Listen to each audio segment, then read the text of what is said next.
Welcome to Sleepy Love Tales, soothing romance for a restful night. If these stories help you unwind, be sure to subscribe. For now, close your eyes and let's begin tonight's story. The Last Runway Light. The desert heat made mirages of everything. Sarah Olson watched them shimmer across the tarmac as she pulled her rental car into the gravel lot of Meridian Field. If you could call 3 hangars and a single runway a field, the place looked like Ambition's graveyard. Paint peeling from corrugated metal, windows opaque with dust, one windsock hanging limp as a broken promise. She'd come because the programme was affordable and the instructor had logged more hours than pilots half his age. She'd come because commercial aviation didn't care about the poetry of flight, only precision, repetition, and the muscle memory of competence. Meridian could give her that. What it couldn't give her was air conditioning. She stepped from the car into heat that struck like a physical thing. "You're early." The voice came from the shadow of Hangar 2. He emerged slowly, as if testing his welcome in the light. Tall, weathered, maybe 55, with the kind of economy in his movements that spoke of hard-won discipline. His eyes were the colour of dark thunderheads. "I'm punctual," Sarah corrected. "If our session starts at 0600, it does." He extended a hand. David Carver. His grip was brief, calloused, impersonal. She'd read about him, or rather, she'd found fragments online. Record-setting stunt pilot in his 30s, then nothing for 15 years, then this. A quiet instructor gig at the edge of nowhere. The gaps interested her less than the hours, 10,000 of them at least.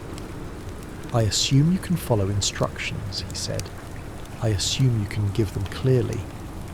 Something flickered in his expression, not quite approval, but acknowledgement. "Hangar 2. We'll start with ground school." The weeks that followed were austere, exacting, almost monastic.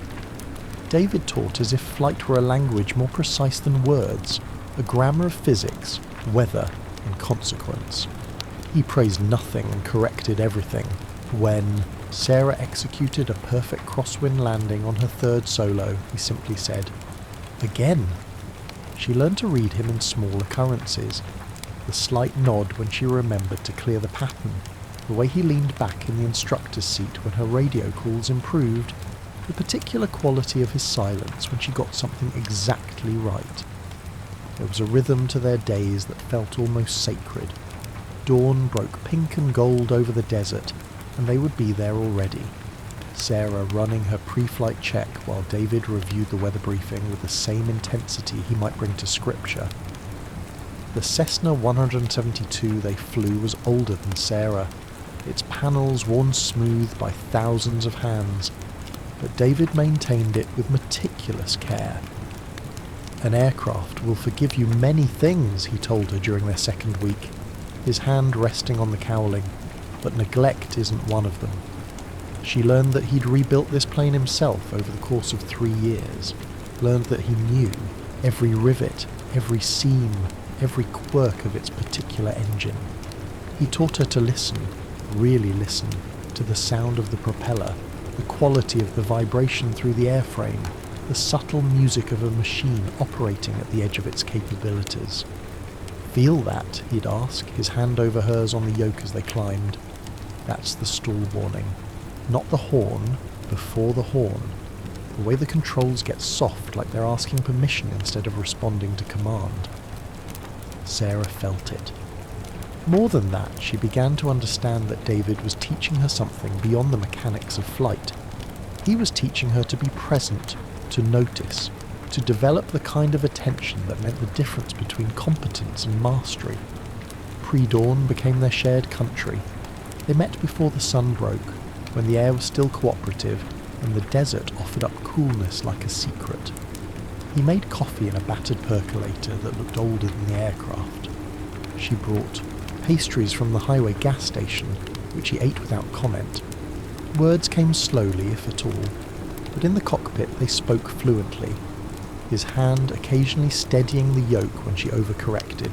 her instinct developing for when he wanted her to work through a problem versus when he needed her to listen. "You fly like you're afraid of wanting it," he said once, 40 minutes into a cross-country. Sarah kept her eyes on the horizon. "I fly like someone who can't afford mistakes. Those aren't the same thing. In my life, they are." He didn't push. That was the thing about David. He left silence where other instructors stuffed advice. But she felt him thinking beside her, felt the weight of his attention even when his gaze was on the instruments. It was a Thursday evening, the sun dropping fast and turning everything copper, when the awareness shifted. They were reviewing her logbook in the hangar, standing close over the spread pages. He pointed to an entry and she leaned, in to see, and his shoulder brushed hers, and neither of them moved away. The contact lasted 3 seconds, maybe 4. Then he stepped back as if stung.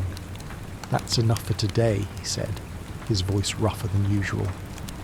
Sarah drove home with her hands tight on the wheel, her body humming with something that had nothing to do with altitude. The summer deepened. Sarah's hours accumulated. Solo time, night flying, complex maneuvers she could execute in her sleep. But what accumulated faster was the thing neither of them named.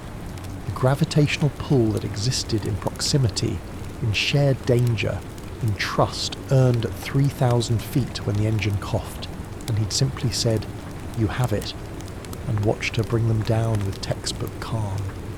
After evening sessions, when the heat finally broke, they began to linger. He'd lock the hangar and she'd still be there, and somehow they'd end up sitting on the hood of her car talking about her scholarship applications, about the airline, programs that wanted 90-day commitments and total geographic flexibility, about the future she was building with such careful determination. The conversation started surface level but deepened as the weeks passed. Sarah learned that David had grown up in Ohio, the son of a factory worker who'd never understood why anyone would want to leave solid ground. That he'd learned to fly at 17 with money saved from 3 part-time jobs. That his father had died never having seen him perform, which David said was probably a mercy given how the performing ended. She told him about her mother, who'd worked 2 jobs to keep Sarah in a decent school district. About the scholarship essay she had written at 14, mapping out her path to commercial aviation, with the certainty of someone who'd never been given the luxury of uncertainty. About the night her mother had told her, pride and terror mixed, that she'd applied to become an astronaut, and what a shame about her eyesight. "She wanted the moon," Sarah said, watching stars emerge in the darkening sky. "I just want to fly people safely from A to B. It probably sounds boring." "It sounds honest," David replied. "The moon is beautiful from a distance, but the people who need to get home, they're the ones who matter." It was the most she'd heard him say about his own philosophy, and she understood then what the accident had done to him. Not broken him, but rebuilt him along different lines. Made him someone who valued return over departure, safety over glory. "Do you miss it?" she asked. "The stunts, the crowds?" He was quiet for a long moment. "I miss the certainty.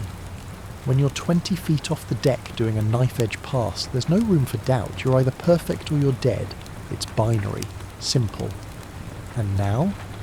Now everything is grey. Every decision is a risk calculation with incomplete information. It's harder, but it's..." He paused, searching. "It's more real. The person I was at 30 couldn't have taught you anything worth knowing.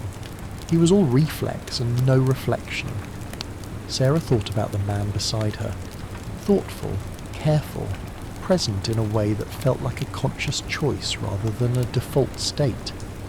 "I'm glad I got this version," she said quietly. When she looked at him, something had shifted in his expression. His eyes held hers for 3 seconds too long, and in those seconds, she felt the current that had been building between them suddenly surge into visibility. He stood abruptly. "It's late. You should get back before the road gets any darker." But his voice was rough, and when Sarah stood too, close enough that she could smell the particular combination of aviation fuel and desert heat that seemed to live in his skin, he didn't step away. "You'll get it," David said one night. "You're the kind of pilot they're looking for." "What kind is that?" "Competent, uncompromising, focused." "Sounds thrilling." He smiled, rarely but genuinely. "It's not supposed to be thrilling. It's supposed to be safe. And you hate that. I respect it." He looked at her then, really looked, and something in his face was undefended. "I respect it because I used to be the opposite, and people got hurt." She'd wondered about the silences in his history, the years unaccounted for. What happened? David was quiet so long she thought he wouldn't answer. Then, "I pushed too far on a stunt sequence. Low visibility, high stakes, ego higher than both. My wingman clipped a tower guide wire. Survived, but his career didn't. Neither did mine for a while." "That's why you stopped?" "That's why I learned when to stop." He slid off the hood, put distance between them. "It's the only thing I've gotten right since." But he'd gotten other things right, Sarah thought. He'd gotten her right. How to teach her, when to challenge her, when to simply be steady. He'd seen her not as potential to exploit or talent to claim, but as a person learning to trust herself in the air. The wanting started then. Not sudden, but surfacing. Acknowledgement of what had been building beneath every correction, every shared dawn, every moment his hand guided hers on the throttle. She told herself it was gratitude, transference, the predictable cliché of student and teacher. She knew, with the same certainty she knew how to read an altimeter, that it was none of those things. It was a Tuesday when everything shifted.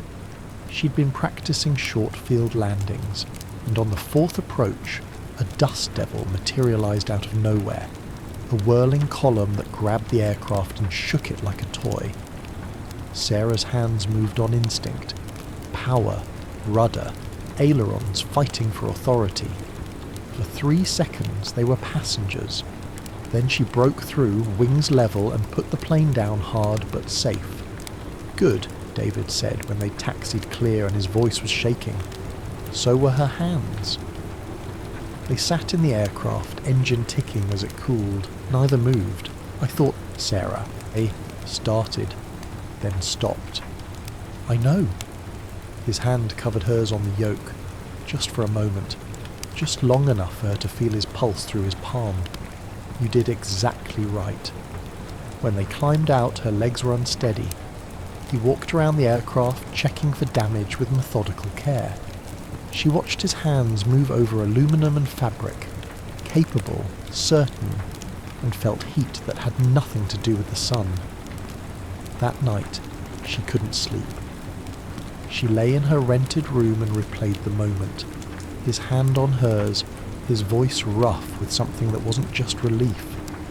The air between them that had felt charged, ionized, ready to spark. She wanted him, not as an instructor, not as a mentor, as a man she was absolutely, dangerously, unsurvivably in love with. The article appeared on a Wednesday. Sarah was reviewing weather charts when her phone lit up with a text from another student. "Have you seen this?" The headline, "Where are they now? The Fall of David Maverick Carver." The piece was part retrospective, part exposé, a detailed cataloguing of his stunt career, the accident, and questions about whether proper oversight had existed.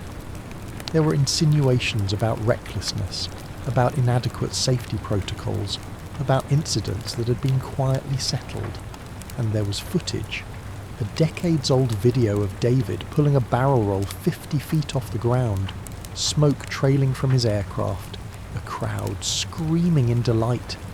He looked young in it, fearless, alive in a way she'd never seen. The comments were brutal. When Sarah arrived at Meridian that afternoon, David's truck was in its usual spot, but the hangar was locked. She knocked. No answer.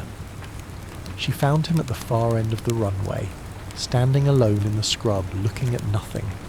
"David." He didn't turn. "You should go home.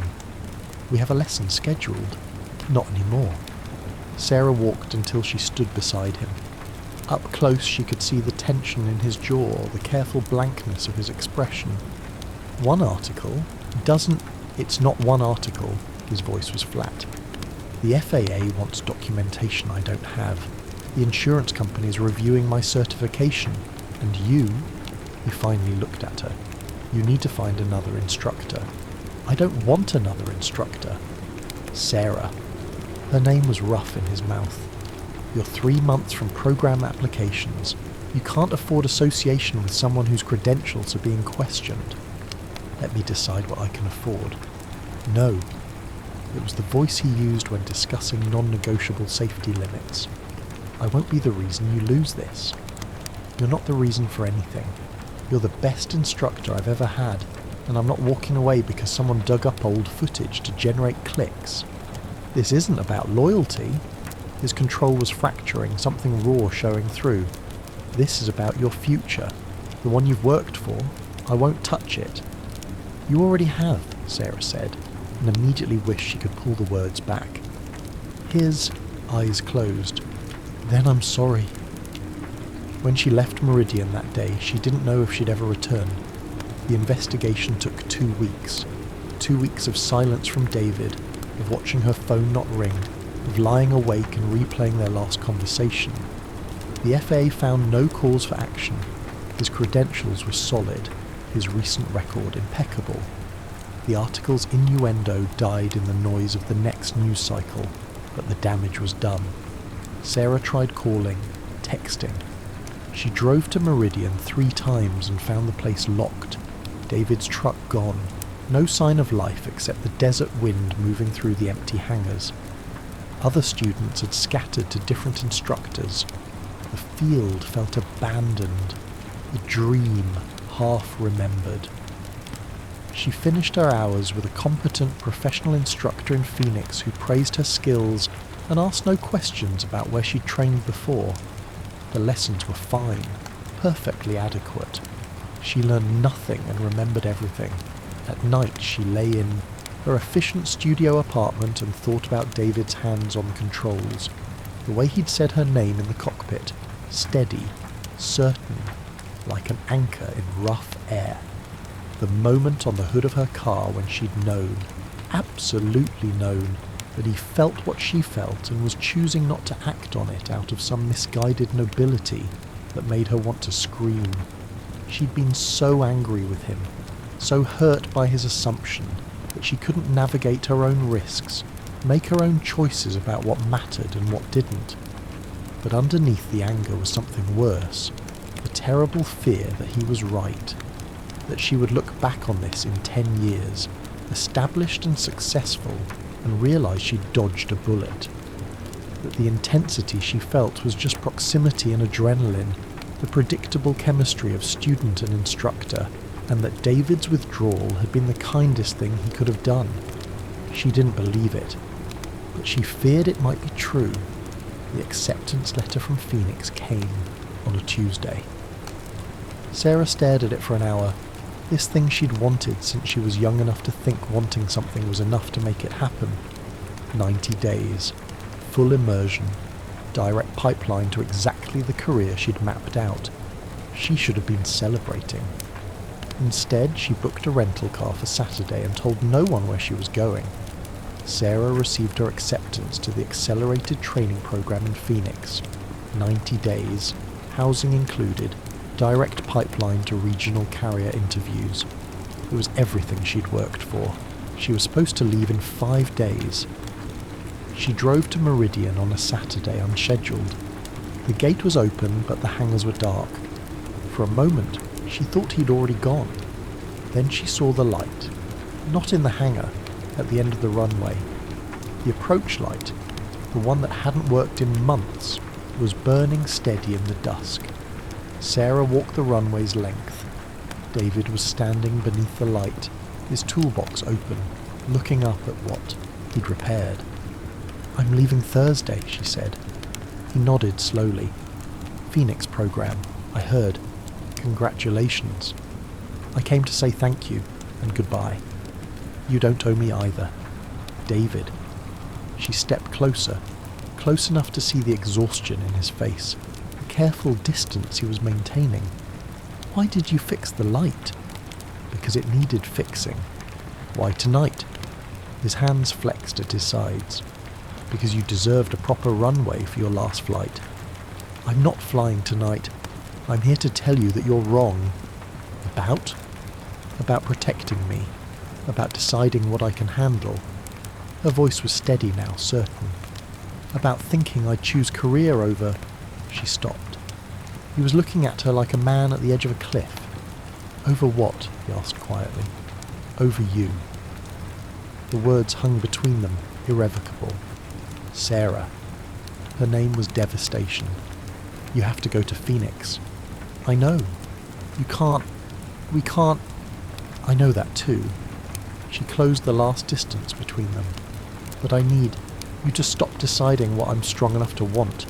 I need you to trust that I know what I'm choosing. If I've compromised your judgment, you haven't. You've clarified it. She reached up, her hand gentle against his jaw. I see you, David. Not the pilot in that old footage. Not the scandal or the silence or the way you've spent 15 years being careful. I see you, and I'm choosing you anyway. His control shattered. His hands came up to frame her face, his thumbs tracing her cheekbones with a reverence that made her breath catch. I'm 23 years older than you. I can count. I have baggage you don't even know about. Then tell me. I will wreck this. I wreck things. Then we'll rebuild. She leaned into his touch. David, stop running. He kissed her like a man who'd forgotten permission existed. Like devotion. Like surrender. They barely made it inside. The hangar office was cramped, cluttered with charts and manuals and the accumulated debris of years. David's hand shook as he fumbled with the door, and Sarah pressed herself against his back, her mouth finding the nape of his neck, tasting salt and sun and the particular flavour of him she'd imagined 1,000 times. He turned and caught her face between his palms, and for a long moment they simply breathed together, foreheads touching, the enormity of what they were choosing settling over them like dusk. Sarah. Her name carried every question he couldn't ask.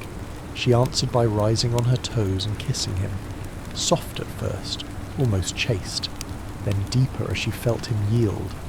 His mouth was warm and careful, learning her with the same methodical attention he brought to everything. When his tongue touched hers, she made a small sound of surprise and pleasure and felt his arms tighten in response. They moved backward through the cluttered space, bumping into filing cabinets, knocking a sectional chart to the floor. David's hands were everywhere. Her waist, her hair, the small of her back, mapping her through cotton and denim as if committing her to memory. Wait, he breathed, pulling back. His eyes were dark, pupils blown wide. If we do this, we're doing this. Sarah caught his hand and placed it over her racing heart. Feel that? That's not uncertainty, David. That's yes. Something in him broke open then. He swept his arm across the desk in one motion, maps and coffee mugs and the accumulated paperwork of years clattering to the floor, and lifted her onto the cleared surface. She gasped at the ease of it, the casual strength in his hands as he settled her there, then stepped between her knees. Tell me to stop, he said against her mouth, even as his hands found her hips and pulled her closer. No. His laugh was ragged, almost pained. I'm trying to be responsible. You've been responsible for 15 years. She wrapped her legs around his hips, feeling him pressed against her, separated only by layers of fabric that suddenly seemed unbearable. Be reckless with me, just this once. He pulled back just enough to look at her. Really look, his eyes searching her face with an intensity that made her feel seen in ways she'd never experienced. This isn't... I won't be what holds you back.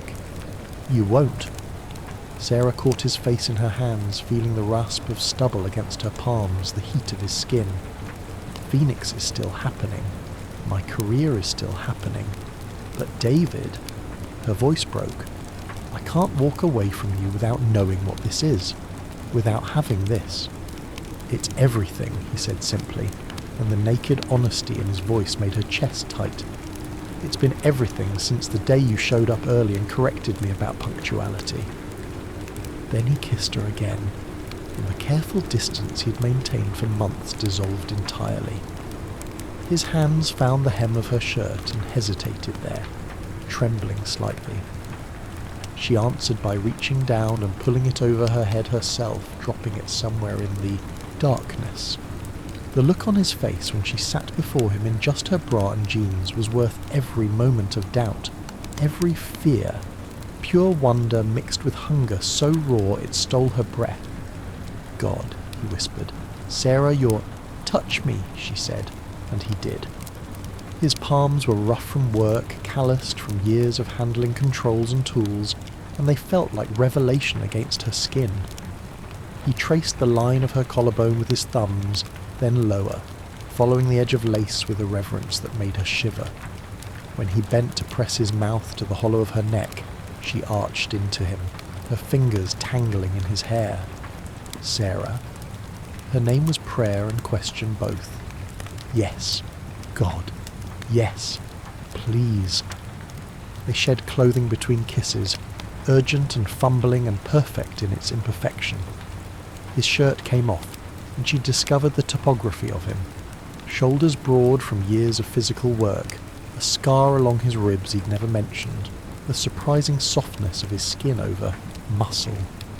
She mapped him with her hands, her mouth, learning the places that made him gasp, the spots where touch made him shudder. When his skin finally met hers, nothing between them but heat and want, she felt the rightness of it in her bones. This man, this moment, this choosing that felt like being chosen in return. David laid her back on the desk, following her down, his weight settling over her like a promise. The wood was hard beneath her shoulder blades, but she didn't care. All she could feel was him, the press of his chest against her breasts, the rough denim of his jeans against her bare thighs, the way he braced himself on his forearms to keep from crushing her, even as she pulled him closer. I need you to tell me, he said, his voice wrecked, his forehead pressed to hers. I need to hear you say it. I want this. I want you. She slid her hand between them, finding him through his jeans, feeling him harden further at her touch. I've wanted you since, she gasped as his hand found her in return, fingers sliding against slick heat. Since forever.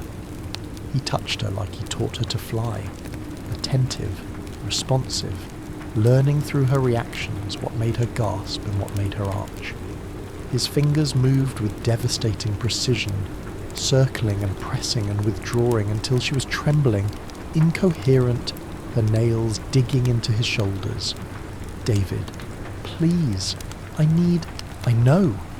He kissed her deeply, swallowing her sounds. I know, sweetheart. I've got you.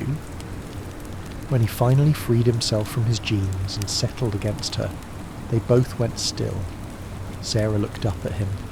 This man who'd taught her to trust herself in the air, who'd shown her that wanting something didn't make her weak, and saw her own wonder reflected back. Yes, he asked, and the question held everything. Consent and tenderness, and the terrifying vulnerability of wanting someone this much. Yes, she said, and wrapped her legs around his hips, drawing him home. The first press of him inside her was exquisite, a fullness that made her cry out, not in pain, but in recognition. He moved slowly, carefully, watching her face for any sign of discomfort, and she'd never felt more cherished or more desired. When he was fully seated, they both exhaled shakily, overwhelmed by the intimacy of the connection. Okay, he managed. Perfect, she breathed. Move, please move. He did, withdrawing almost completely before sliding back in, and the drag of him against her sensitive flesh made stars burst behind her eyes. They found a rhythm together, slow at first, then building, his hips rolling in deep, purposeful movement that hit something inside her that made coherent thought impossible. Sarah clutched at him, his shoulders, his hair, the flexing muscles of his back, anchoring herself as sensation built and built. The hangar was silent except for their breathing, the slick sound of their bodies moving together, the small sounds of pleasure neither could contain. "Look at me," she demanded, and when he did, she saw everything, desire and devotion, and the terror of wanting something this much, all laid bare in his storm-coloured eyes. "I love you," David said, the words torn from him like confession. "God help me, I love you." "Good." Sarah pulled him down into a kiss that was more breath than contact. "Because I love you too, and I'm not letting you forget it." His control frayed then, his careful discipline abandoned. His thrusts grew harder, deeper, and she met him movement for movement, chasing the pleasure building at the base of her spine. His hand slid between them, fingers finding the place where they were joined, and when he touched her with exactly the right pressure, she came apart beneath him, her whole body arching off the desk as wave after wave of pleasure crashed through her. She heard herself cry out his name, felt herself clench around him in rhythmic pulses, distantly registered the way his breathing went ragged against her neck. "Sarah, God, I can't, yes," she gasped. "Yes, David, let go. I want to feel you." He buried his face in her shoulder with a sound that was half groan, half sob, his hips stuttering as he followed her over the edge. She felt him pulsing inside her, felt the trembling in his arms as he tried to hold himself up, felt the wet heat of what might have been tears against her skin. For a long moment, they stayed like that, tangled and breathless and complete. Then David carefully withdrew and gathered her against his chest, turning so his back was against the desk and she was cradled in his lap. His heart thundered beneath her ear, gradually slowing as their breathing returned to normal. The night air crept in through the open window, cooling the sweat on their skin. Sarah shivered, and David reached for his discarded shirt, draping it over her shoulders with such tenderness it made her throat tight. "Okay?" he asked softly, his hand stroking through her hair. "More than okay?" She pressed a kiss to his collarbone, tasting salt. "That was... yeah." His arms tightened around her. It was. They sat in comfortable silence, the desert night settling around them. David's hand traced lazy patterns on her spine, circles and figure eights and abstract shapes that felt possessive and tender all at once. "I'm still going to Phoenix," Sarah said quietly. "I know. And you're still going to worry. Constantly." He pressed a kiss to her temple. "But I'm also going to trust you, to know what you want, to choose your own path. Even if it's complicated? Especially then." He shifted so he could see her face.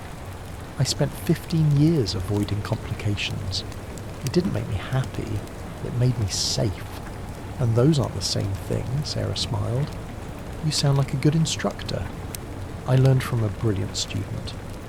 They stayed until the runway light flickered and died, its bulb finally exhausted. In the darkness they dressed slowly, reluctant to end the moment.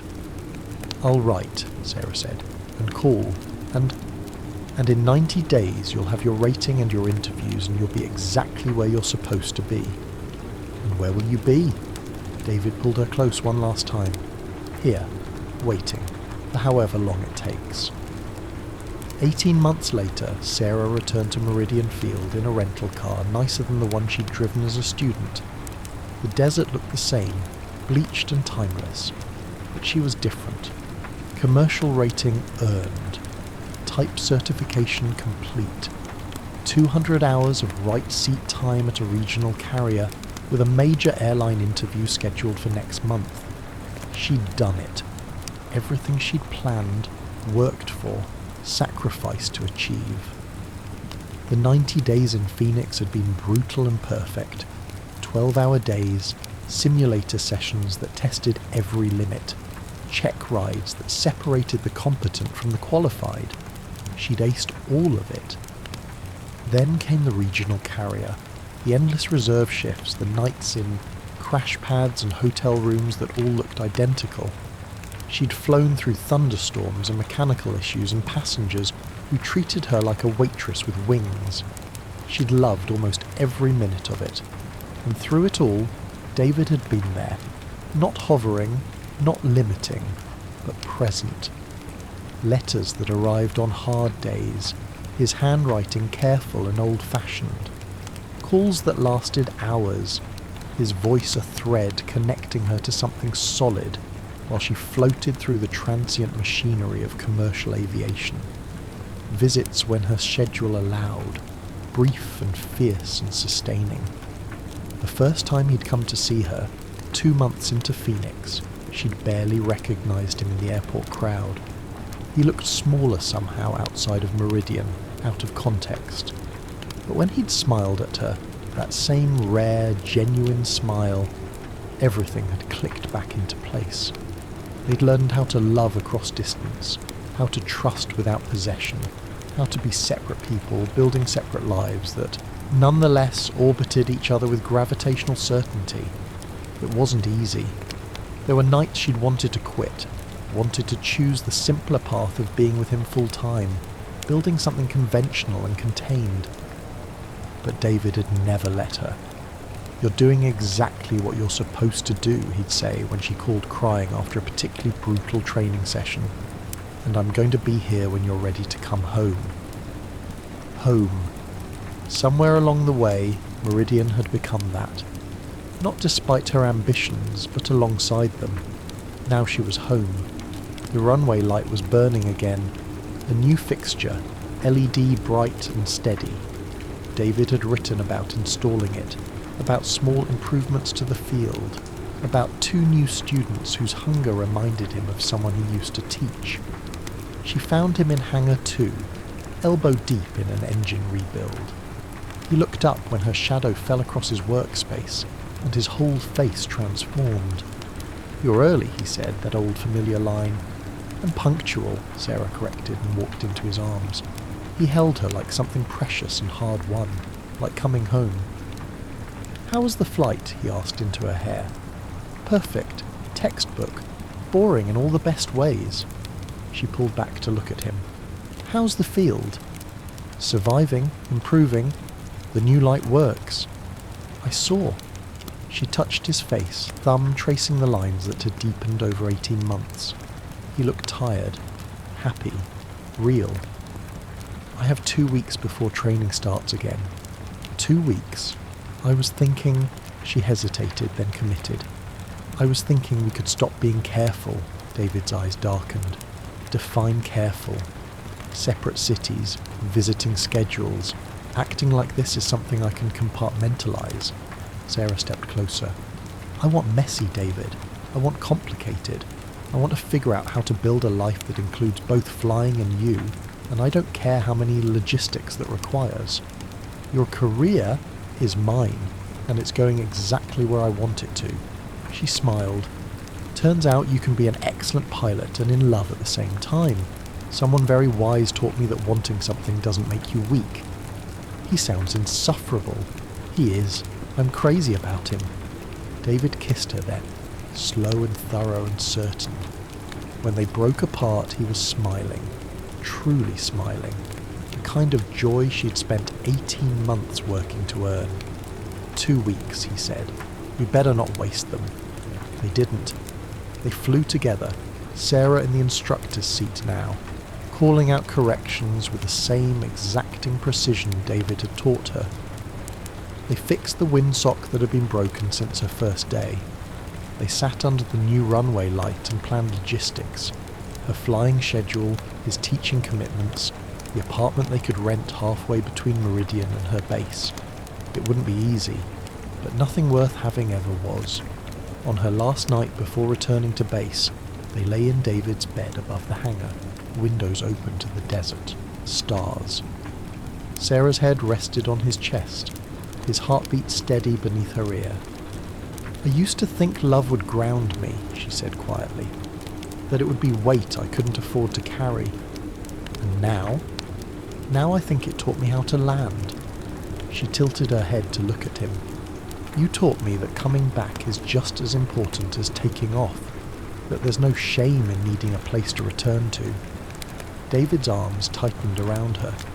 "You'll always have clearance here." "I know." She kissed his jaw, soft and certain. "That's why I'm not afraid to fly." Outside, the runway light burned steady. No longer the last light of a dying field, but the first light of something beginning. A beacon for the lost. A welcome for the returning. A promise that some landings are worth the risk of flight. And in the desert darkness, two people who had learned to trust the space between earth and sky held each other close and understood. Love, like flight, requires both courage and precision. The willingness to ascend, the wisdom to return, the faith that when you find the right landing you'll know it not by ease, but by the certainty that this person, this moment, this choice is exactly where you're meant to be. Sarah Olsen had wanted to fly since she was 6 years old. Now she finally understood why. Not to escape, but to return. Again, and again, and again, to the man waiting beneath the runway light. To the love that taught her that wanting something didn't make her weak. It made her brave enough to claim it, and brave enough finally to land. The end.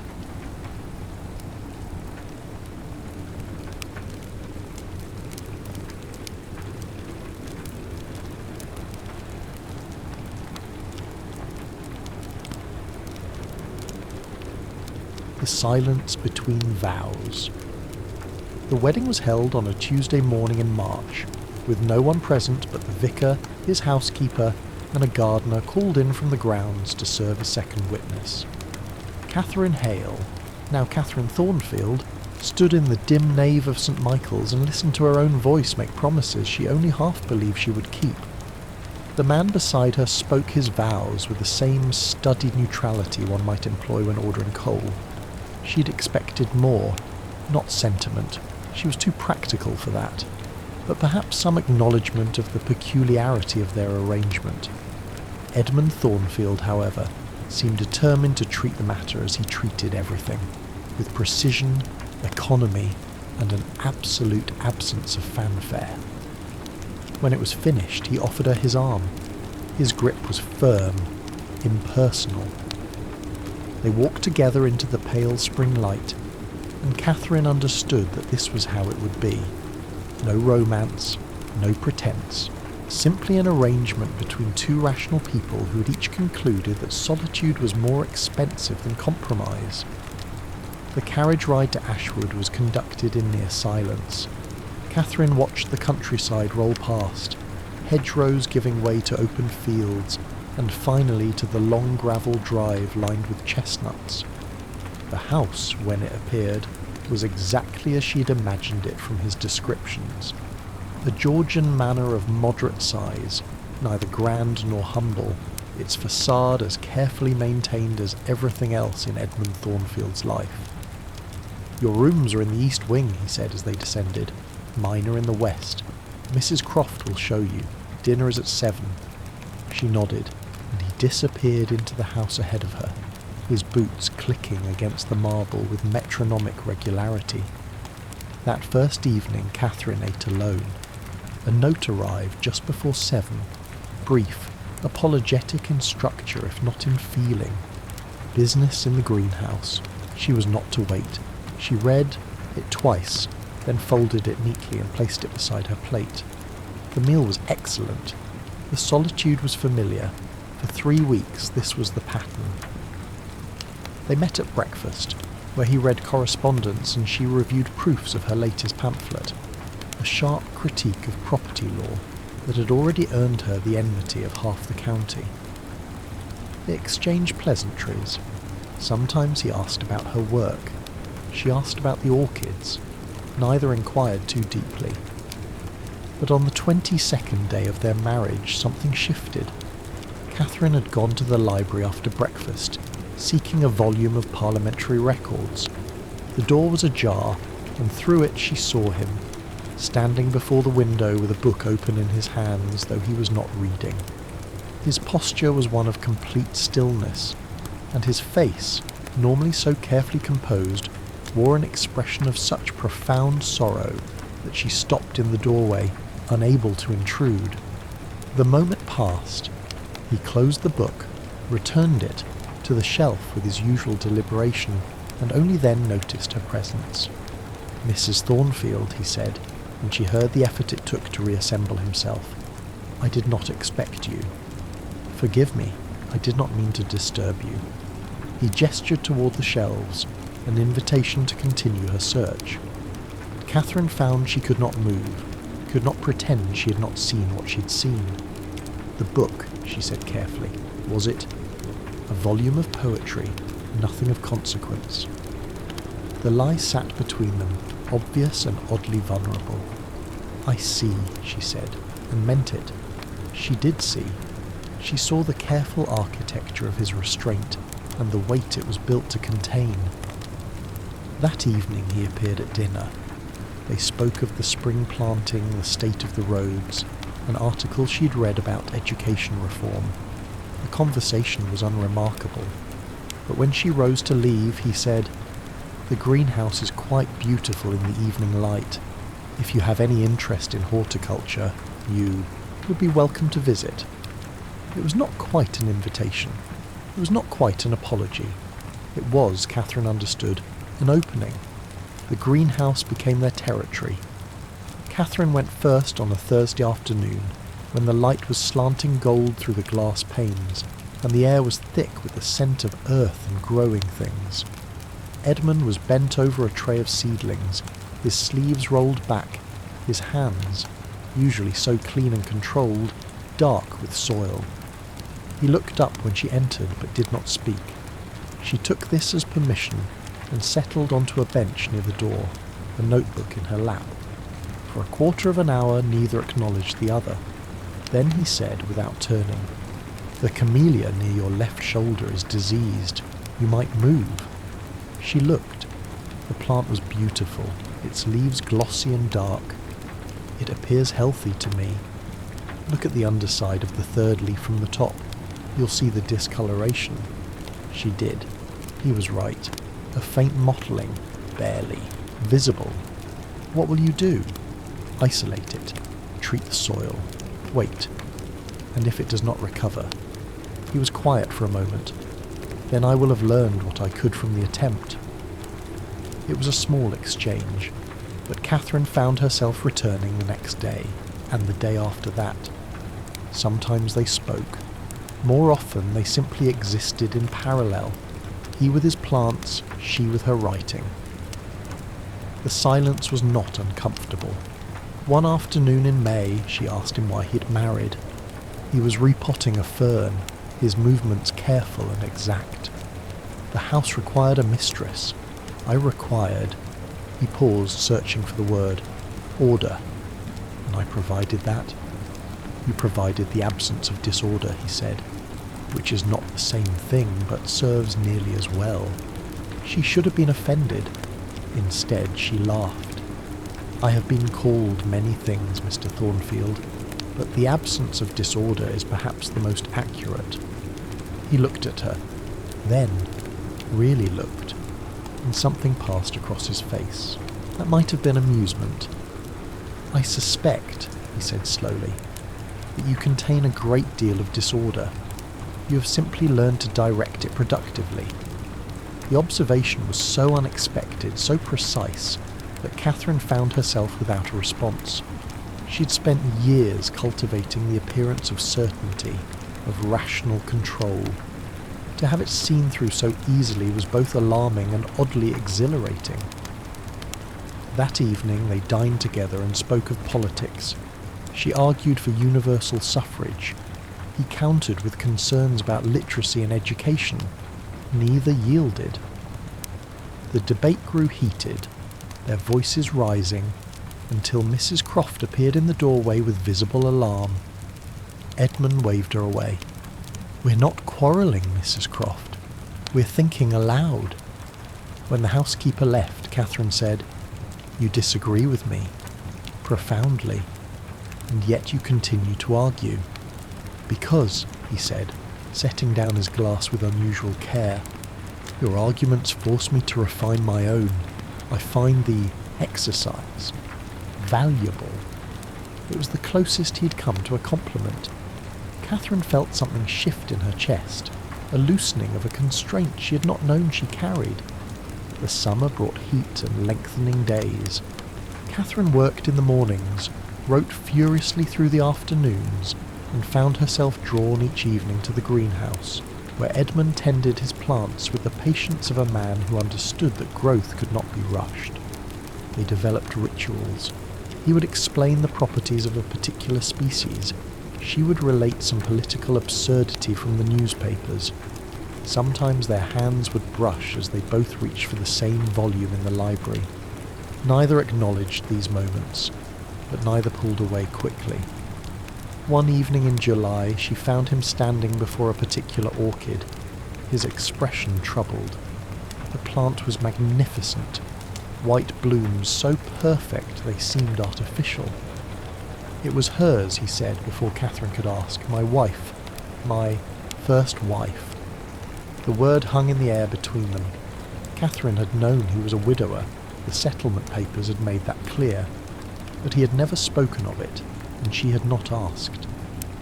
"She died in childbirth," he continued, his voice careful and distant. "6 years ago.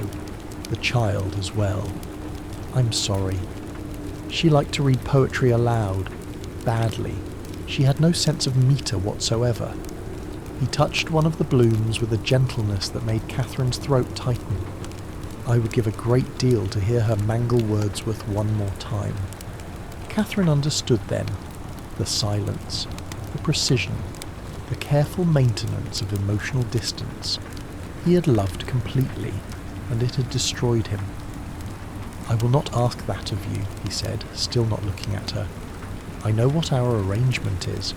I will not mistake it for something else." But Catherine found that she did not want to be an arrangement. She wanted what? She hardly knew, only that the careful distance between them had become unbearable. "Edmund," she said, and it was the first time she had used his given name. He turned. Their eyes met. The moment stretched, taut and trembling. Then he stepped back, and the spell broke. "Forgive me," he said. "I should not have burdened you with this." "It is not a burden. Good evening, Catherine." He left her standing among the orchids, her heart beating hard against her ribs, knowing that something had changed irrevocably. The autumn brought frost and the inevitable scandal. Catherine's latest pamphlet, a scathing indictment of inheritance law, had been printed and distributed before Edmund knew of its existence. The response was immediate and vicious. Anonymous letters arrived daily. The vicar called to express his concern. 2 neighbouring families withdrew their invitations. Edmund said nothing. His silence was worse than any rebuke. Catherine told herself she did not care. She had not married for social acceptance. She had married for independence, and independence she had. If her work made her husband uncomfortable, that was his limitation, not hers. But the distance between them grew. He stopped coming to dinner. She stopped visiting the greenhouse. They moved through the house like ghosts, aware of each other but unable or unwilling to speak. October arrived. The trees burned gold and red. Catherine worked with furious energy, writing letters and organising meetings. She told herself she was satisfied. She told herself she had everything she needed. But at night, alone in her rooms, she found herself listening for his footsteps in the hall. The breaking point came on a Tuesday evening in late October. Catherine had been working in the library when she heard voices in the hall, Edmund's low murmur and another man's sharp insistence. She recognised the second voice, Thomas Waverley, Edmund's solicitor and oldest friend. "You must speak to her," Waverley was saying. "The situation is untenable. She's making you a laughingstock. That is not your concern." "Not my concern? Edmund, she is destroying your reputation. You should never have married a woman like that. Opinionated, unwomanly, she..." Enough. The single word was quiet but absolute. Catherine froze, her hand on the door. "My wife," Edmund continued, "writes with clarity and courage on matters that most men are too comfortable to examine. If that makes her unwomanly, then I can only conclude that womanhood has been too narrowly defined. And if it makes me a laughingstock to be married to a woman of intelligence and principle, then I will wear that badge with considerably more pride than I have worn any honour bestowed by men who value reputation over truth." There was a long pause, then Waverley. "I see. Forgive me. I had not realised. Good evening, Thomas." Catherine heard the front door close, then silence. She stood in the library, her heart pounding, and understood with sudden clarity that she had been a fool. His silence had not been disapproval. It had been respect. He had given her the freedom to write as she chose, to argue as she believed, and had asked nothing in return except that she allow him the same privacy he afforded her. And she, in her fear of being controlled, had mistaken his restraint for coldness. She found him in the greenhouse, as she knew she would. He was standing before the white orchid, his shoulders tense. "I heard," she said. He didn't turn. "I apologise. Waverley had no right. Why did you not tell me?" "Tell you what?" "That you defended me. That you..." She stopped, struggling. "That you believed in what I do." Now he did turn. His face was carefully blank. Would it have mattered? "Yes," she said, and the word came out fiercer than she intended. "Yes, it would have mattered. I believed you disapproved, that you thought me reckless, unwomanly." Something shifted in his expression. "Catherine, I have spent 6 years learning to be silent, learning to keep the things I feel locked away where they cannot injure anyone. It has become..." He paused, searching for words. "It has become the only way I know how to exist." "But it injures me," she said quietly. "Your silence injures me, because I cannot read your mind, Edmund. I can only guess, and I have been guessing wrong." He closed his eyes. When he opened them again, they were dark with something that might have been pain or might have been hope. "What do you want from me?" "The truth," she said. "Just the truth." "The truth," Edmund said slowly, "is that I married you because I believed we could coexist without complication. Two people, each with their own pursuits, sharing a household and nothing more."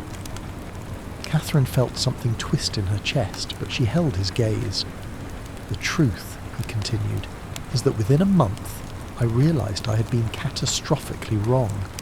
You were not uncomplicated. You were infuriating and brilliant and entirely too observant. You asked questions I did not want to answer. You argued positions I knew to be right and made me doubt them anyway.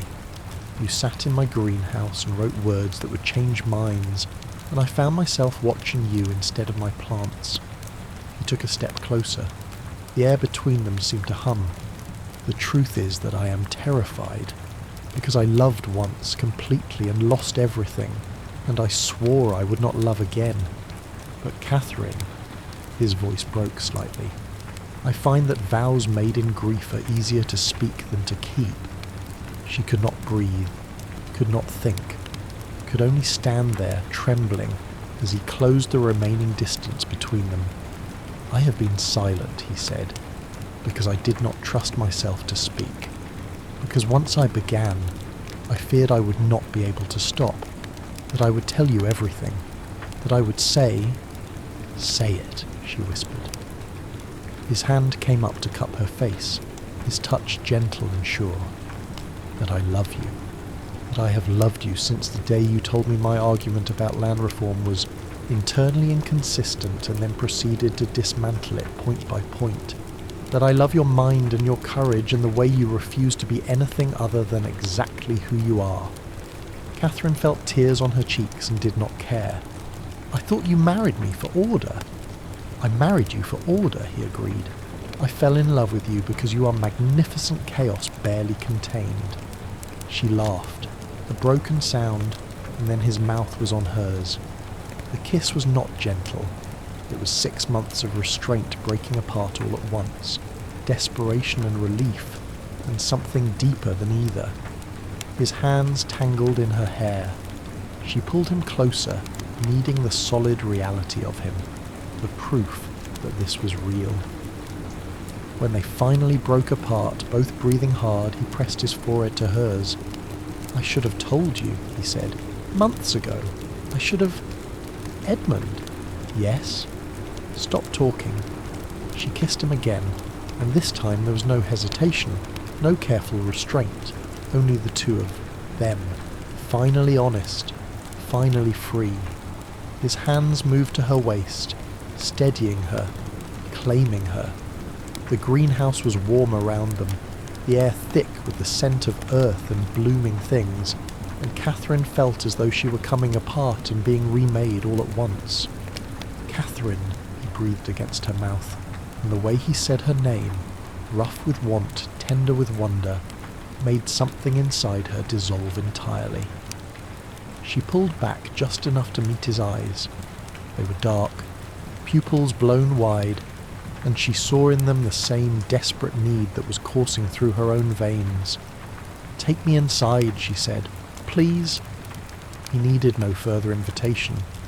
His hand found hers, their fingers lacing together with an urgency that belied the careful distance they had maintained for so long. They moved through the darkened house like conspirators, past the library and the drawing room, up the stairs to the west wing where his chambers lay. The door closed behind them with a soft click. For a moment they simply stood there in the lamplight, facing each other. Catherine felt a flutter of nervousness, not fear, but the profound awareness that this was a threshold from which there would be no return. Are you certain? Edmund asked, his voice low. Even now, even with desire written plainly across his face, he was giving her the choice. I have never been more certain of anything, she said, and reached for the buttons at her collar. His hands covered hers, stilling them. Let me, he murmured, and there was something in his voice, part request, part command, that made heat pool low in her belly. She let her hands fall away, watched as he undid each button with maddening slowness, his fingers steady despite the tension thrumming through him. The fabric parted, and she felt the cool air on her skin, followed immediately by the warmth of his touch.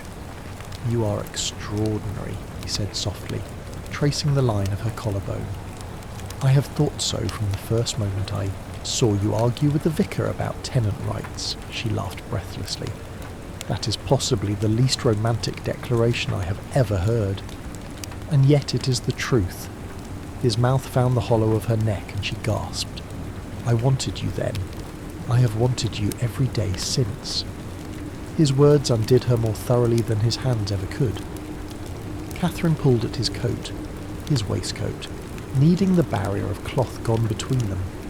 He helped her, shrugging out of the garments with an efficiency that would have been amusing in any other moment. When they finally came together, skin against skin, Catherine felt as though she'd been holding her breath for months and could only now exhale. He was warm and solid and real, and every careful fiction she'd constructed about what their marriage was crumbled to dust. Edmund guided her toward the bed, his movements careful but purposeful. He laid her down as though she were something precious, then stood for a moment simply looking at her. The intensity of his gaze should have made her self-conscious, but instead it made her feel powerful, desired, chosen. Come here, she said, and he obeyed. The first touch of his bare skin against hers drew a sound from her throat that she'd never made before. His weight settled over her, grounding and electrifying all at once. She wrapped her arms around him, drawing him closer still until there was no space left between them. "Catherine," he murmured again, and she realized it was the only word he seemed capable of saying with any coherence.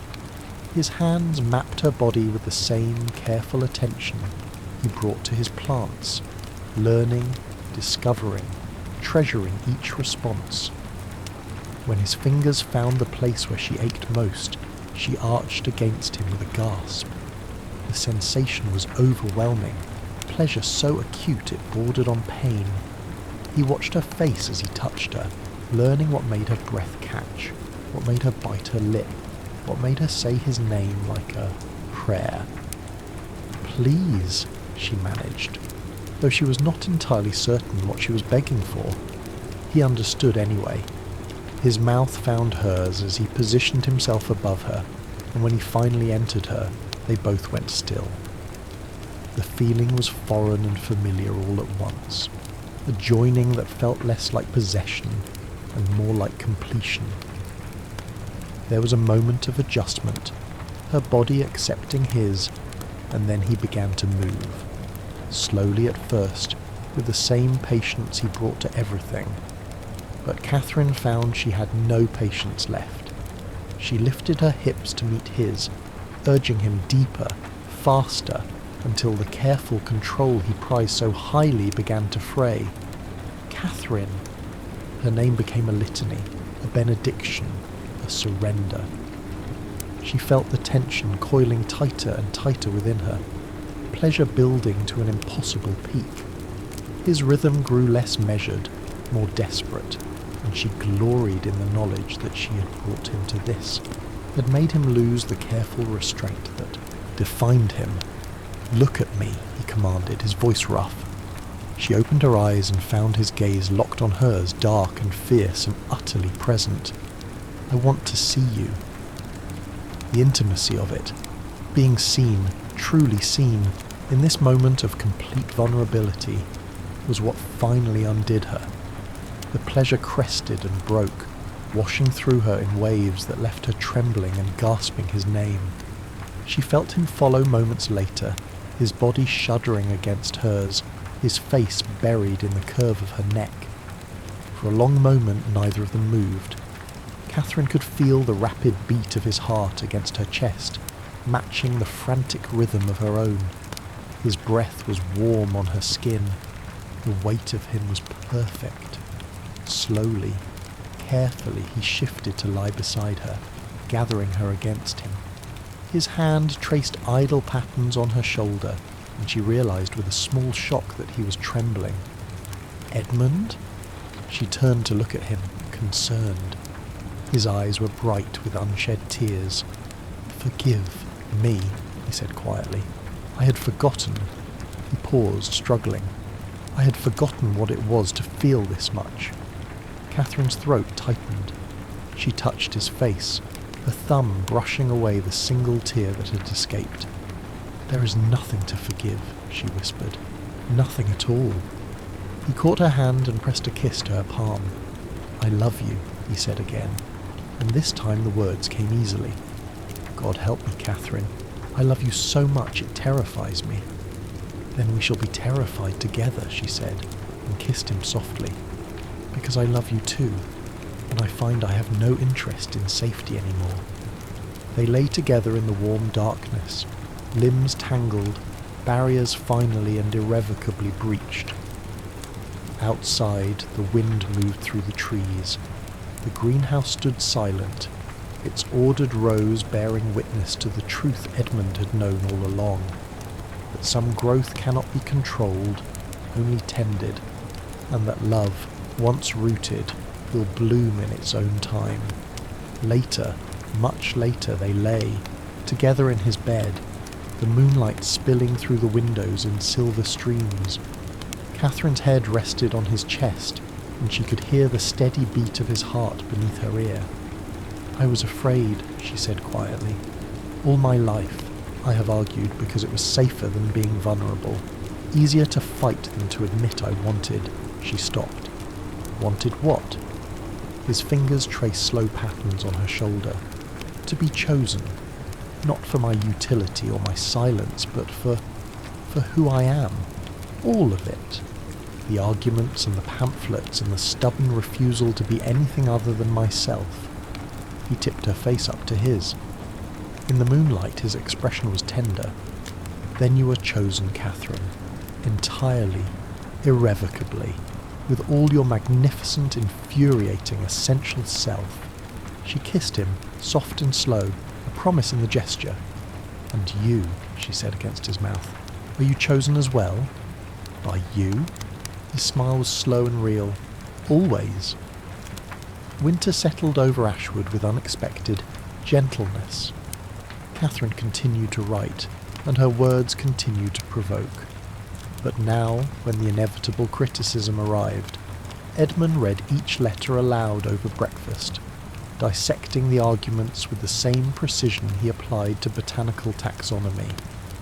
Together they composed responses, his measured, hers incendiary, the final version some negotiated middle ground that pleased neither but satisfied both. They didn't become a conventional couple. Edmund still spent hours in the greenhouse, and Catherine still kept irregular hours, writing through the night when inspiration struck. But now he brought her tea at 3 a.m. without comment, and she learned to recognise when his silence meant contemplation rather than distance. The white orchid bloomed in January, its flowers perfect and heartbreaking. Edmund stood before it one evening, Catherine beside him, and said, "She would have liked you, Helen. She would have argued with you constantly, and she would have adored you for it." Catherine took his hand. "Tell me about her." And he did. Not all at once, but gradually, over weeks and months. Stories emerged in fragments. Helen's terrible singing voice, her habit of leaving books face down on every surface, the way she cried at weddings but never at funerals. Catherine listened and did not feel threatened, because she understood now. Edmund's capacity to love had not been exhausted. It had simply been waiting for permission to begin again. Spring arrived, and with it, the first signs of new growth in the greenhouse. Edmund was propagating a particularly difficult hybrid when Catherine appeared with a letter in hand. "I've been invited to speak," she said, "in London, at a symposium on legal reform." He looked up, soil on his hands, pride clear in his expression. "When?" "May. 3 weeks in total, possibly 4. Then we should leave in April. You'll need time to prepare, and I have always wanted to show you the botanical gardens at Kew." Catherine blinked. "We?" He set down his trowel and came to her, taking her face in his hands despite the dirt. "Did you imagine I would let you go alone? Catherine, I intend to sit in the front row and watch you dismantle every comfortable assumption in that room. And then I intend to take you to dinner and tell you how magnificent you were." She laughed, sudden and bright. "You'll be bored senseless." "Impossible. I find you endlessly fascinating even when you're wrong." "I am never wrong." "You were wrong about the camellia. You thought it was healthy." That was observation, not argument.